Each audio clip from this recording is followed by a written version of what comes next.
Good morning student. हमारा पहला topic है मोबिलिटी मैपिंग। इसका अर्थ है कि जब डॉक्टर किसी भी रोगी के रोग की जांच के बाद उसका इलाज करता है, जैसा कि रोगी के भाव, रोग की मात्रा, रोगी होने की गुणवत्ता, मन की एक असामान्य उदास या अस्वस्थ अवस्था। डॉक्टर जब किसी व्यक्ति का रोग से ग्रसित हो जाने पर इलाज करते हैं तो पहले उस बीमारी को डायग्नोज करते हैं, उसके कारण, उसके सिम्टम्स और किन रीज़नों से ये व्यक्ति में फैल रहा है, उन सारी चीज़ों को डायग्नोज करते हैं। जब डॉक्टर उन चीज़ों को डायग्नोज करते हैं तो एक रिपोर्ट साथ में तैयार करते रहते हैं, जिसको मोबिलिटी मैपिंग नोट्स कहते हैं। वो ऐसे नोट्स होते हैं जो रोगी की हिस्ट्री उस डिजीज़ से रिलेटेड होते हैं और उस डिजीज़ की पूरी व्यवस्था उसमें लिखी जाती है। भविष्य में ताकि कोई भी व्यक्ति ऐसी बीमारी से ग्रसित हो जाए तो उस व्यक्ति की उस बीमारी को कैसे डायग्नोज करना है, कौन सी दवाई का इस्तेमाल करना है। जब डॉक्टर किसी बीमारी को ट्रीटमेंट करना शुरू कर देते हैं तो वो दिन प्रतिदिन उसमें होने वाले सुधार और साथ में होने वाली दवाइयाँ जो चेंज की जाती हैं उनके बारे में और उसके सेहत में होने वाले सुधार के साथ साथ उसके खाने पीने में हर व्यवस्था के बारे में लिखते हैं। वास्तव में रोगी के पूरी तरह ठीक होने तक यह जानकारी नोट की जाती है।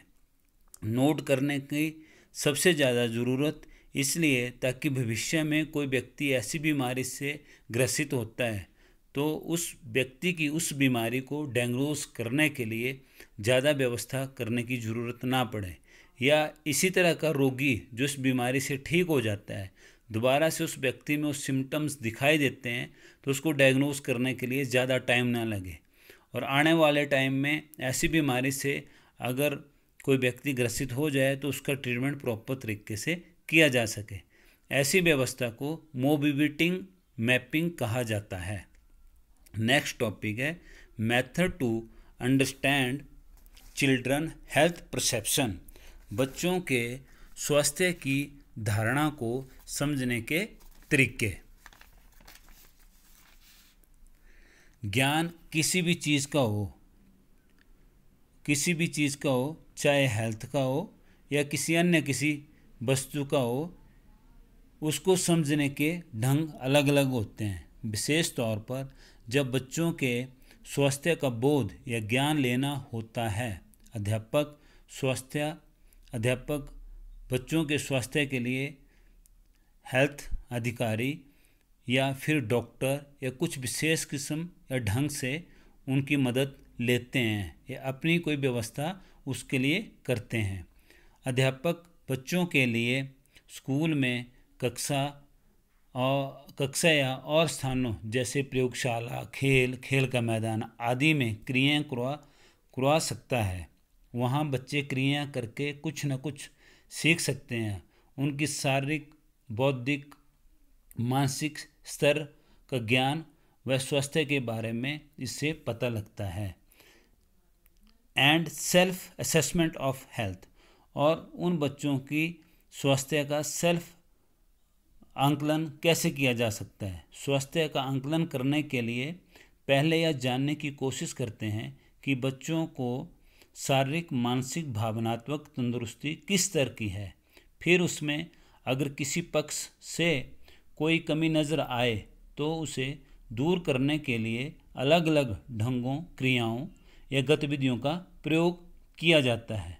हेल्थ परसेप्शन करने के लिए सबसे पहले बच्चों के व्यवहार को चेक किया जाता है। एजुकेशन एक ऐसा मोड है जो बच्चों के व्यवहार में चेंजिंग लाता है।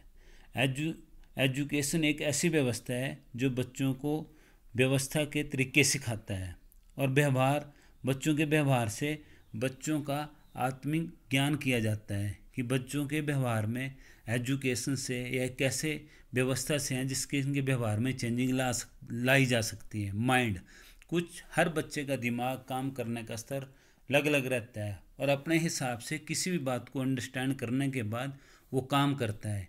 ये सारी चीज़ें वो अपने ब्रेन में, माइंड में सोचता है, उसके बाद उनको प्रैक्टिकल रूप देता है। जो साधारण छोटे बच्चे होते हैं वो सारी चीज़ों को एक पिक्चराइजेशन करके अपने दिमाग में सोचते हैं, अपने ब्रेन में सोचते हैं, उसके बाद उसको प्रैक्टिकल रूप देते हैं। छोटे बच्चे हर बात को प्रैक्टिकली करने की ज़्यादा कोशिश करते हैं और ये सारी चीज़ें कैसी होती हैं, क्योंकि उनके ब्रेन में उन सारी चीज़ों को कैप्चराइज कर लेते हैं और उसके बाद उनको प्रैक्टिकल करने की कोशिश करते हैं। नेक्स्ट है साइकोलॉजिकल मोड, यानी कि मनोवैज्ञानिक विद्या। साइकोलॉजिकल मोड यानी कि बच्चों के मन का व्यवहारीकरण कैसा है। वो साइकोलॉजिकल व्यवहारण जानने के लिए इसलिए ज़रूरी हो जाता है, अध्ययन किया जाता है। जब बच्चे कहीं घर से स्कूल आते हैं, स्कूल से घर जाते हैं, तो ऐसे एनवायरनमेंट का साइकोलॉजिकल इफेक्ट बच्चों के माइंड में होता है, जिसकी वजह से उनके व्यवहार में चेंजिंग आती है और डिफरेंट मोड में डिफरेंट तरीके से वो बच्चे उस कार्य को प्रदर्शित करते हैं। नेक्स्ट है एनवायरनमेंट, वातावरण। वातावरण का बच्चों में बहुत बड़ा असर पड़ता है।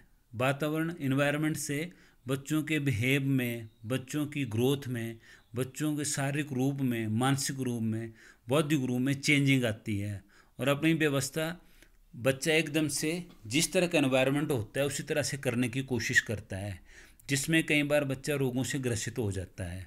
नेक्स्ट है हेरिडिटी, वंशानुक्रम।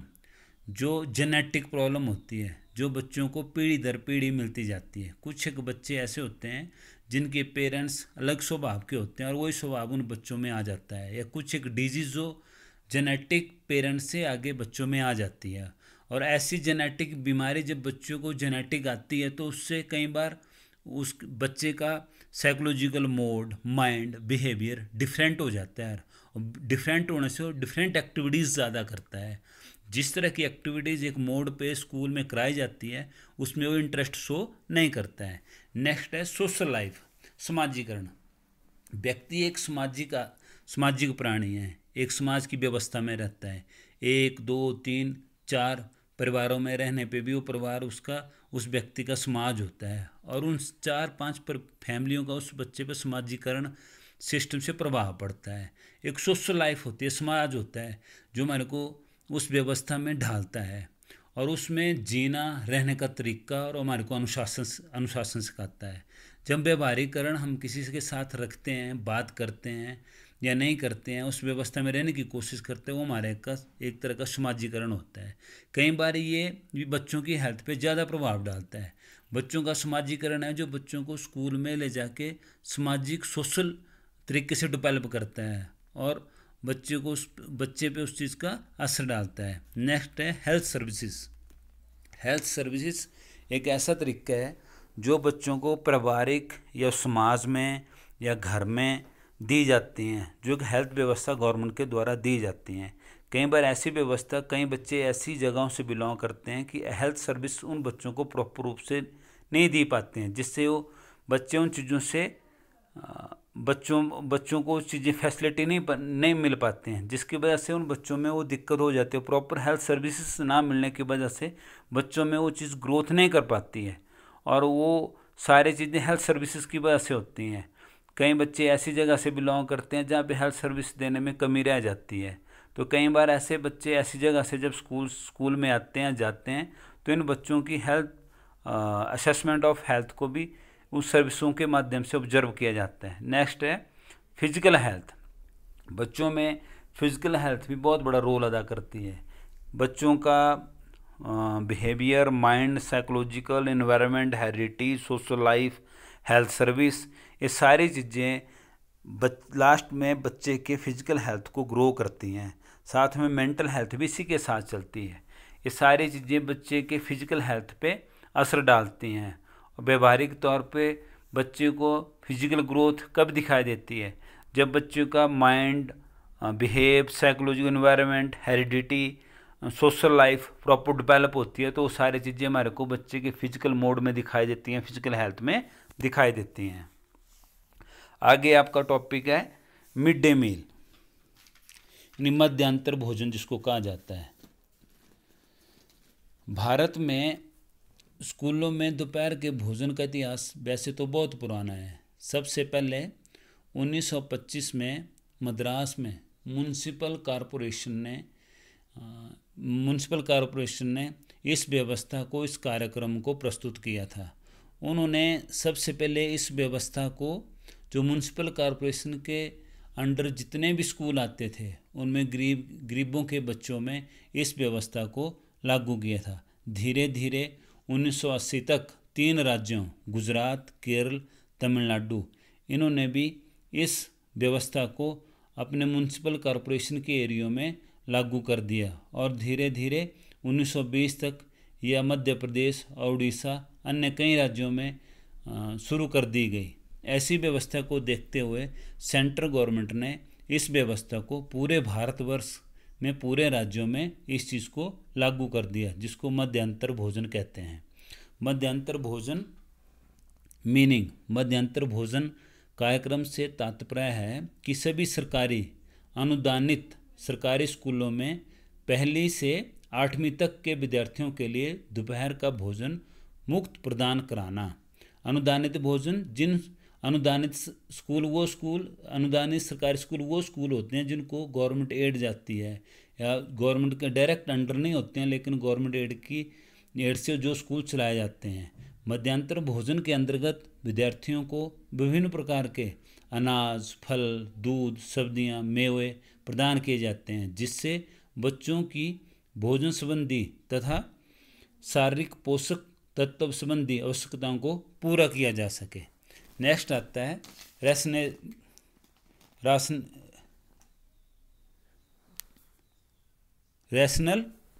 नेक्स्ट है आपका rational of mid day meal program, यानी कि मध्यांतर भोजन कार्यक्रम का आधार। First, to increase the participation of school की हिस्सेदारी को बढ़ाना। मध्यांतर भोजन कार्यक्रम का आधार स्कूल की इस कार्यक्रम में हिस्सेदारी को बढ़ावा देना है, ताकि अधिक से अधिक बच्चों को स्कूल में प्रवेश पाने के लिए प्रोत्साहित करें और अधिक से अधिक बच्चे स्कूल में भोजन कार्यक्रम में भोजन में पढ़ने के लिए और स्कूल में पढ़ने के लिए अधिक से अधिक आएँ और प्रवेश लें। नेक्स्ट है सॉल्यूशन ऑफ चाइल्ड हंगर, बच्चों की भूख का निवारण। कई बच्चे ऐसे होते हैं सरकारी स्कूलों में या भारतवर्ष में, ऐसी कई फैमिलियां या परिवार हैं जिनके बच्चों को अभी तक 2 टाइम का खाना छोड़ के 1 टाइम का खाना मिलता है, और कुछ एक ऐसे परिवार हैं जिनमें एक टाइम का भी खाना नहीं मिलता है। तो ऐसे भूखे बच्चों को स्कूल के माध्यम से भोजन प्रोवाइड कराना। नेक्स्ट है to increase the educational values, शैक्षिक मूल्यों को बढ़ावा देना। ज़्यादातर ऐसा देखा जाता है कि जो बच्चा एजुकेट नहीं होता है, पढ़ता नहीं है, तो उसको एजुकेशन की वैल्यू का पता नहीं रहता है। तो ज़्यादा से ज़्यादा लोग स्कूल में पढ़ें या एजुकेट हों, या एजुकेशन की वैल्यू लाइफ में क्या होती है उस चीज़ को समझें। ऐसी व्यवस्था के लिए भी इंक्रीज द एजुकेशन वैल्यू, ऐसी व्यवस्था के लिए भी एजुकेशन वैल्यू को बढ़ाने की व्यवस्था से भी मध्यांतर भोजन शुरू किया गया है। नेक्स्ट है टू रिमूव सेक्स डिस्क्रिमिनेशन, लिंग भेद को समाप्त करना। बच्चों में लिंग भेदभाव की भावना को समाप्त करना व समानता की भावना का विकास। सभी इस कार्यक्रम के अंतर्गत दोपहर का भोजन लड़के तथा लड़कियों को समान रूप से दिया जाता है, जिससे समानता की भावना व लिंग भेदभाव की भावना भी समाप्त हो जाती है। नेक्स्ट है सोशल इक्वालिटी। दोपहर के भोजन के कार्यक्रम के अंतर्गत सभी धर्म व जातियों के बच्चों को एक ही छत के नीचे और साथ में बिठाकर खाना दिया जाता है, जिसका सबसे बड़ा कारण है कि बच्चों को जो एक सोशल इक्वालिटी है, सामाजिक असमानता है, उसका वो डेवलप हो, ना कि असमानता फैले। ऐसी व्यवस्था को, जातिवाद धर्म की व्यवस्था को दूर करने के लिए भी मध्यांतर भोजन को शुरू किया गया है। नेक्स्ट आता है मिड डे मील ऑब्जेक्टिव, यानी कि मिड डे मील के ऑब्जेक्टिव क्या हैं, मिड डे मील का उद्देश्य क्या है। नंबर 1, छात्र एवं छात्राओं के नामांकन में वृद्धि करना, ताकि ज़्यादा से ज़्यादा संख्या में बच्चों को स्कूल लाया जा सके। जो सेकंड, छात्र व छात्राओं द्वारा स्कूल छोड़ने की प्रवृत्ति को कम करना, यानी ड्रॉप आउट को कम करना। कुछ एक बच्चे हैं जो स्कूलों को जल्दी छोड़ देते हैं, पढ़ना नहीं चाहते हैं, ताकि बच्चों का इंटरेस्ट बना रहे। और जो पहला है कि छात्र छात्राओं के नामांकन में वृद्धि करना, ताकि बच्चे ज़्यादा ज़्यादा स्कूल आएँ और ज़्यादा पढ़ें। नंबर 3, कि पहली से 8वीं कक्षा के छात्र छात्राओं को जो सरकारी तथा अनुदानित सरकारी स्कूल में पढ़ रहे हैं उन्हें पर्याप्त मात्रा में पौष्टिक भोजन मिले, उपलब्ध कराया जा सके, ताकि उन बच्चों की फिजिकल प्रॉपर ग्रोथ हो सके। नेक्स्ट है, इस कार्यक्रम का उद्देश्य छात्र और छात्राओं की उपस्थिति को स्कूलों में बढ़ाना है। नेक्स्ट, इस कार्यक्रम के उद्देश्य है गरीब परिवारों, जिन परिवारों के बच्चों को एक टाइम का खाना भी नहीं नसीब होता है, तो ऐसे परिवारों के बच्चों को खाना प्रोवाइड कराना, ताकि उन बच्चों का स्वास्थ्य प्रॉपर रहे और वो अपने बच्चों को स्कूल में पढ़ने के लिए भेजें। नेक्स्ट, दोपहर के भोजन कार्यक्रम का यह भी उद्देश्य है कि छात्रों को उनके विकास काल में बेहतर पौष्टिक और भोजन प्रोवाइड कराना, यानी कि जो बच्चों का ग्रोइंग स्टेज होती है, ऐसी ग्रोइंग स्टेज के टाइम पे बच्चों को पौष्टिक भोजन प्रोवाइड कराना। नेक्स्ट है components of mid day meal, मध्यांतर भोजन के कार्यक्रम के तत्व कौन कौन से हैं। नंबर 1, फ्री फूड ग्रेन,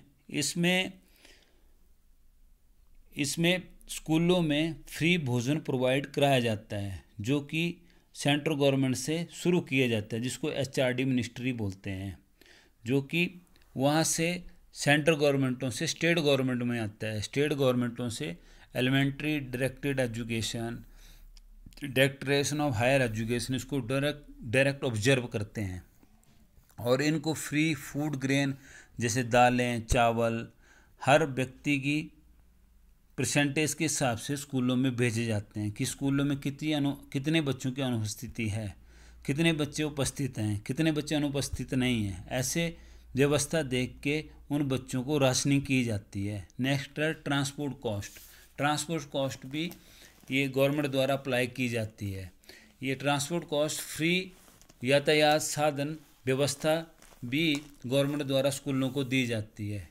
इस राशन को छोड़ने व लाने, इसकी सारी व्यवस्था जितनी भी कॉस्ट लगती है गवर्नमेंट देती है। नेक्स्ट है कुकिंग कॉस्ट, जो बच्चों के लिए खाना बनाते हैं उसके लिए क्या क्या यूज़ होता है, बर्तन, गैस, बनाने वाले की कुकिंग कॉस्ट और रसोई, उसका सारा खर्चा भी गवर्नमेंट देती है।